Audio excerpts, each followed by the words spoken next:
आपको हम easy concept के साथ तत्वों के इलेक्ट्रॉन बिंदु संरचना को हल करने वाले हैं विद्यार्थी, या इसे कार्बनिक यौगिक संरचना भी कहा जाता है। ठीक है, तो चलिए इनके सूत्र को हम लोग समझ लेते हैं।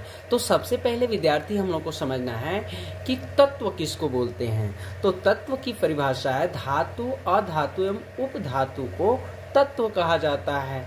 अब ध्यान देना है विद्यार्थी कि तत्वों की परमाणु संख्या पता होना चाहिए। जब तत्वों की परमाणु संख्या पता होगे तो समझिए इलेक्ट्रॉन बिंदु संरचना का वैल्यू इजी हो जाएगा। ठीक है, तो चलिए यहाँ पर देखिए हाइड्रोजन की परमाणु संख्या 1 होती है, हीलियम का 2। तो सबसे पहले इलेक्ट्रॉन बिंदु संरचना को हल करने के लिए प्रत्येक परमाणु संख्या की 72 कक्ष पता होना चाहिए, यानी उसके इलेक्ट्रॉन विन्यास द्वारा 72 कक्ष ज्ञात किया जाता है। ठीक है, तो यहाँ पर हम विद्यार्थी आपको बता दें कि प्रत्येक 72 कक्ष को ज्ञात करने के लिए यानी परमाणु संख्या की जरूरत होती है।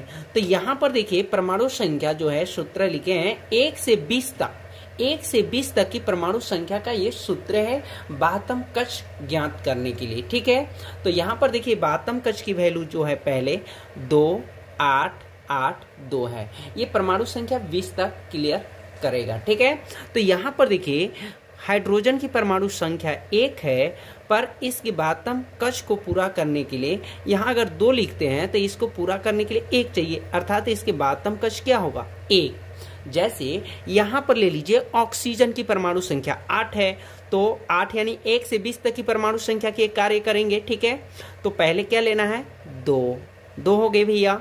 8 को पूरा करने के लिए अभी कितना चाहिए, यहाँ तो 8 है पर 8 लिखेंगे तो 8 2 10, यहाँ पर परमाणु संख्या 8 होना चाहिए, 8 पूरा करना है। तो अब यहाँ पर कितना लिखेंगे 6, यानी 6 2 8। देखिए तो यहाँ पर अंत जो होता है अंतिम वैल्यू जो इलेक्ट्रॉन विन्यास होती है वही 72 कक्ष होती है। तो इसकी 72 कक्ष कितना हो गए 6 हो गए। ठीक है, नेक्स्ट सोडियम है।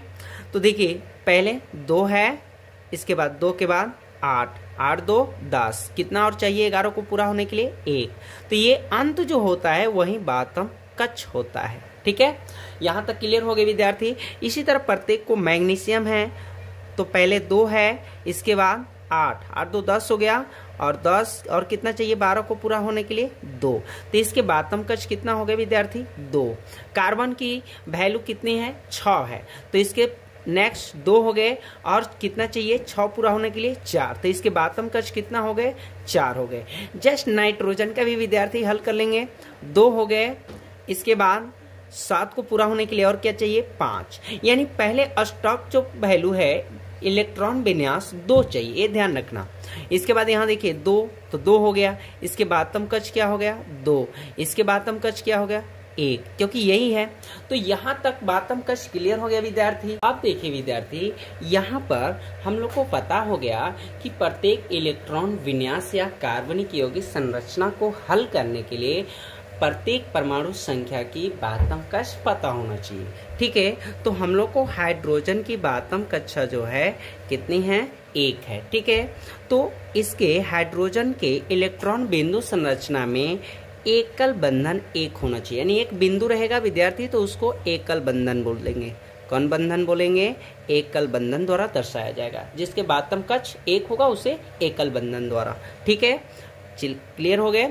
चलिए अब यहाँ पर जैसे नेक्स्ट अगर हम लोग देखें विद्यार्थी, तो यहाँ पर देखिए जैसे हीलियम है, तो हीलियम के 72 कक्ष कितने हैं 2 है। तो यहाँ पर द्विक बंधन या इसे एकल बंधन में भी सजाया जा सकता है। ठीक है, क्योंकि इलेक्ट्रॉन बिंदु संरचना के अनुसार आपको बंधन को करना है। ठीक है, तो इस तरह भी कर सकते हैं या इस तरह भी। ठीक है, नेक्स्ट देखते हैं विद्यार्थी नाइट्रोजन। तो नाइट्रोजन का यहाँ देखिए 72 कक्ष यानी अंत 5 है, तो इसके 72 कक्ष कितने हैं 5।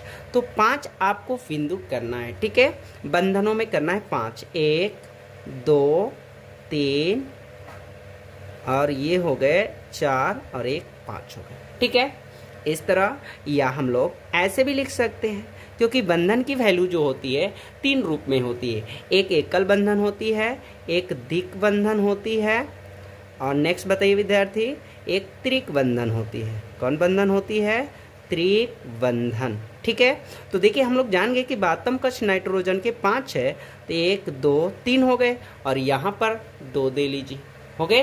तो यह जो घटनाएं घटेगी इलेक्ट्रॉन बिंदु संरचना के अनुसार। ठीक है, अब नेक्स्ट और देख लेते विद्यार्थी, जैसे कार्बन। कार्बन की बातम कक्ष कितने हैं? 4 है, तो एकल बंधन में इसे कर लेते हैं 4, या ऐसे भी हम लोग लिख सकते हैं। देखिए 2 2 4 हो गए। ठीक है, यहाँ क्लियर हो गए, या इसे ऐसे भी कर सकते हैं। ठीक है विद्यार्थी, अब यहाँ पर क्लियर हो गए। आप देखिए इसमें अन्य संख्या कर अन्य तत्वों को कर सकते बातम कक्ष, जैसे सोडियम है Na।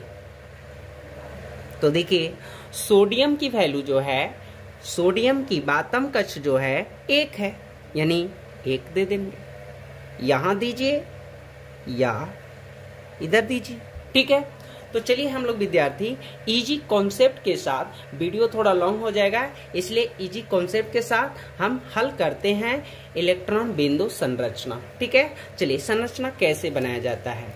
तो यहाँ पर देखिए, यहाँ तक क्लियर हो गया है विद्यार्थी। ठीक है, तो अब यहाँ पर देखिए जैसे H2 का इलेक्ट्रॉन बिंदु संरचना हल करना है, या इसे कार्बनिक यौगिक संरचना भी बोला जाता है। तो देखिए हाइड्रोजन कितने हैं? 2 है, पहले 2 लिख लीजिए। इनके बिंदु कितने हैं, यानी बातम कक्ष कितने हैं? 1, और इनके भी 1। अब यहाँ पर हम एक इधर इसके लिए 1 चाहिए, इसके भी 1 चाहिए, हो गया। परंतु यहाँ पर हम इसके जगह ऐसे क्यों नहीं लिख सकते? क्यों? क्योंकि इलेक्ट्रॉन बिंदु की संरचना होने के लिए हाइड्रोजन को अष्टक का पूरा होने के लिए या सजा होने के लिए उन्हें 2 चाहिए। कितने बिंदु की वैल्यू चाहिए? 2। और बाकी तत्वों के लिए कितनी चाहिए बिंदु? 8। ये चीज ध्यान रखना। जैसे यहाँ पे हमने नोट्स लिख चुके हैं विद्यार्थी, ध्यान से देखें।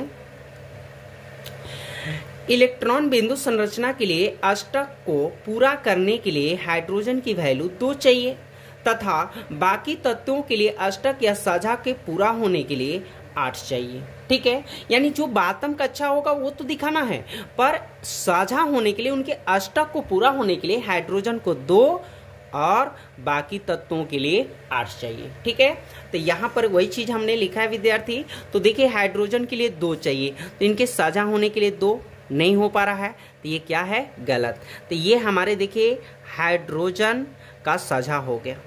देखिए इधर से भी 2, इधर से भी 2 ले लेगा। ठीक है, ऐसे ये सजा होते हैं, अपने अष्टक को पूरा करते हैं।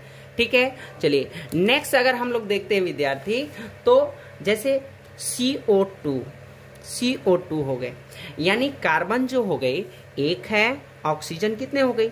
2। तो देखिए 2 लिख दिया। अब देखिए कार्बन की वैल्यू बातम कक्ष 4 चाहिए, 4 दे दिए, पर इसे अष्टक को पूरा करने के लिए, साझा होने के लिए इनसे लेके टोटल कितना होगा? 8 होना चाहिए, और ऑक्सीजन के भी 8 होना चाहिए। तो चलिए यहाँ पर देखिए 4 है, तो 5 6 हो गए।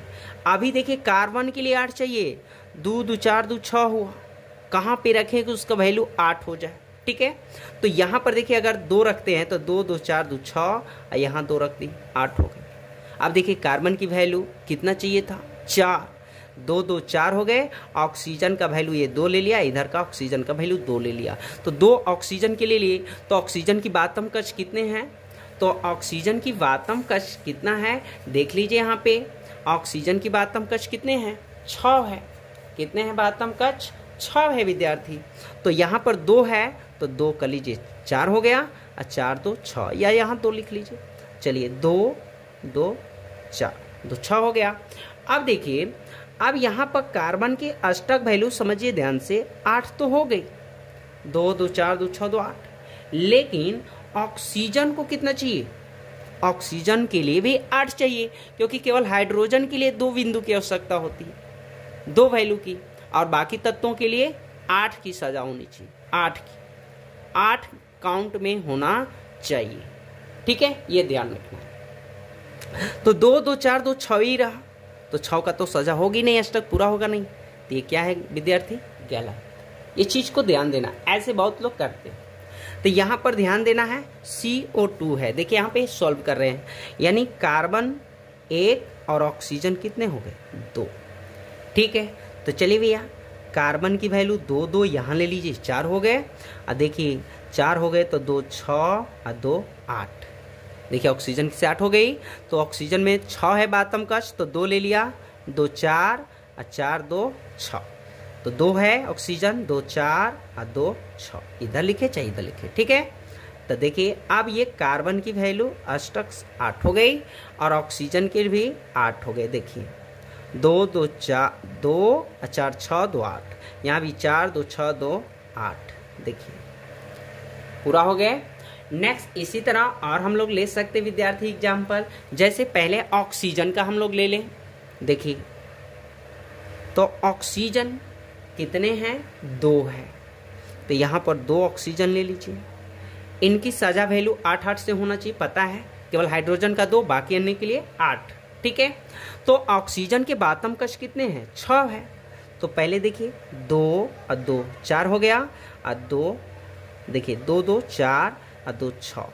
अब देखिए ऑक्सीजन के लिए 6 हो गए और इसका भी ऑक्सीजन का 6 हो गए। इसको पूरा होने के लिए 8 चाहिए, तो 2 2 4 2 6 2 8। देखिए आपस में कर लेते हैं लेके साझा, ठीक है, ये ध्यान रखिए, उसी का साझा होता है। ये क्लियर हो गया विद्यार्थी। और एग्जाम्पल ले सकते हैं हम लोग, जैसे विद्यार्थी नाइट्रोजन का लीजिए, तो नाइट्रोजन कितने हैं, 2 है, तो 2 पहले नाइट्रोजन लीजिए। नाइट्रोजन की बातम कक्ष कितनी होती है, 5 होती है, तो आपको अष्टक पूरा करना है 8 से, ये ध्यान रखना। तो ये 3 हो गया, तो 3 हो गया, तो ये राउंड करेगा 8 से, तो 3 3 6 हो गया, तो 3। अब बातम कक्ष कितना चाहिए, 2, तो 3 2 5 हो गए।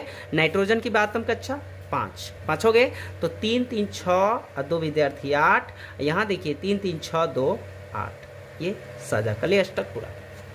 ठीक है, ऐसे नेक्स्ट हम लोग एग्जाम्पल को लेकर हल कर सकते विद्यार्थी।